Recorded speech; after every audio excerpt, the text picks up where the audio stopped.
Yo, I'm gonna talk about a question people always asking about today. How did you initially fund your business, the Amazon business? What kind of financial challenges did I face in the process? I'm gonna give you the keys on what I did to fund my business. Fund my business. Let's get into it, man. A lot of people worry about funding and all this type of stuff when they get business. First of all, I'm gonna give you a piece of game. You need to manage your life, your regular life, your salary, whatever money you make right now. You need to learn how to manage that before you can even think about managing a business. If you don't know how to manage your own money, your regular salary, pay rent, pay your car note, pay your food, if you can't manage your regular business, you do not need to get into business for yourself, like a real business where you got employees and payroll. Because this ain't no game. You can't miss payroll. These people gonna quit. You got people's lives in jeopardy in hands and food in their mouth. And if you come up short with the money, they're gonna be looking at you crazy and they gonna quit and you're gonna get fined and all the laws, rules, and the regulations. So first you need to learn how to manage your own money and your own funds and mind your own business before you even thinking about it. You need to learn how to budget. You need to learn how to forecast. You need to learn how to have money stashed away for a rainy day.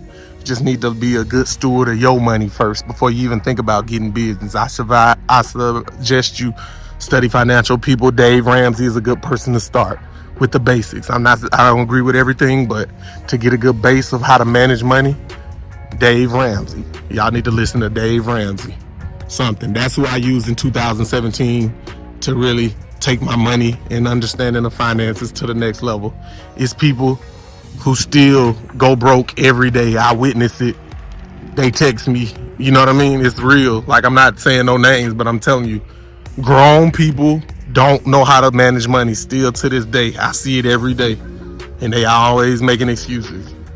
It's somebody else's fault why the money ain't dropped. Nah, it's your fault, but still. Let's get into it. Yeah. So managing money. How did I get it? What challenge did I face? So back in 2017, I challenged myself to, before I turned 30, to have 100 grand put up. And I did.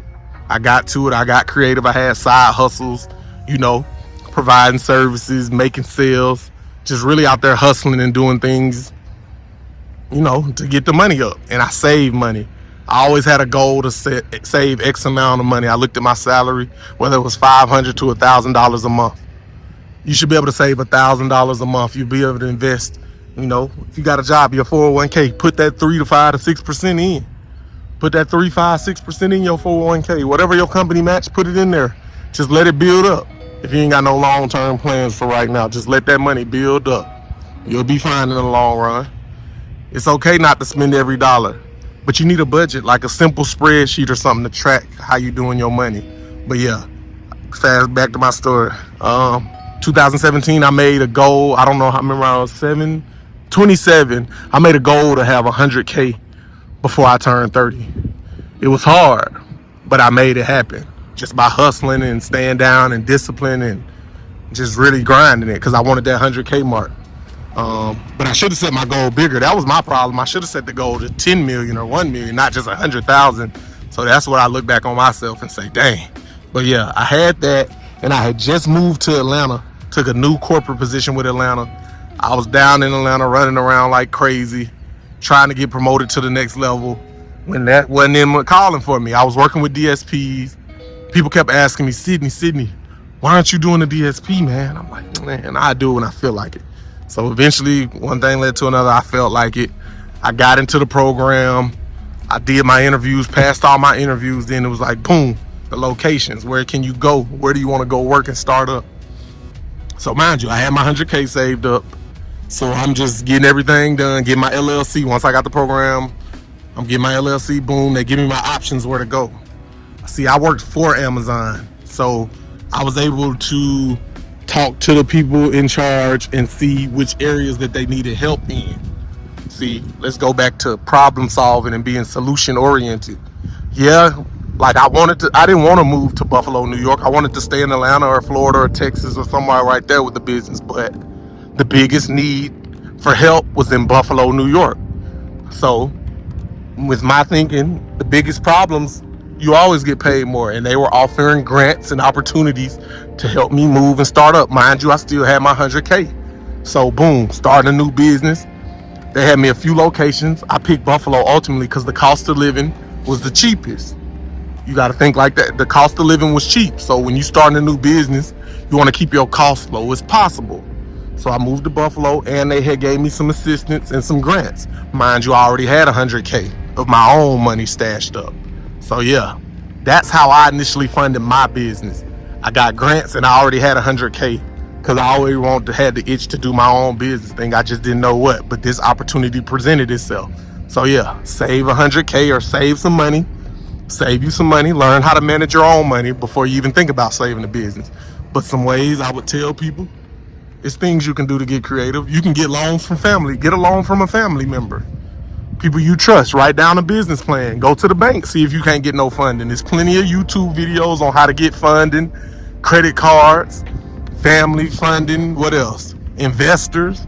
If your pitch good enough, you can get investors, somebody, you can partner with somebody to get into it, get them funds up. It's no excuses.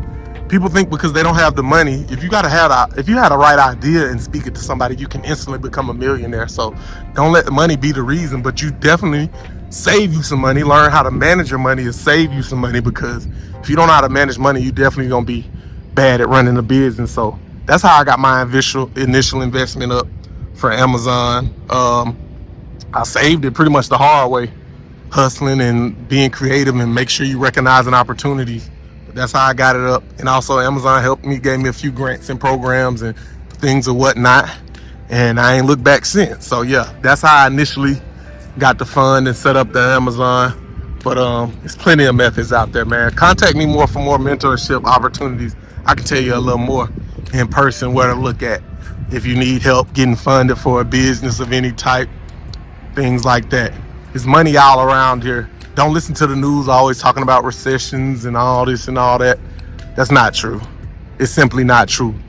Either you see the glass half empty, or you see the glass half full, or you see it for what it is. It is what it is. But in my world, it's always opportunities. Make it happen. You in control of your own life. Don't let money limit you from acting on those ideas. And we go.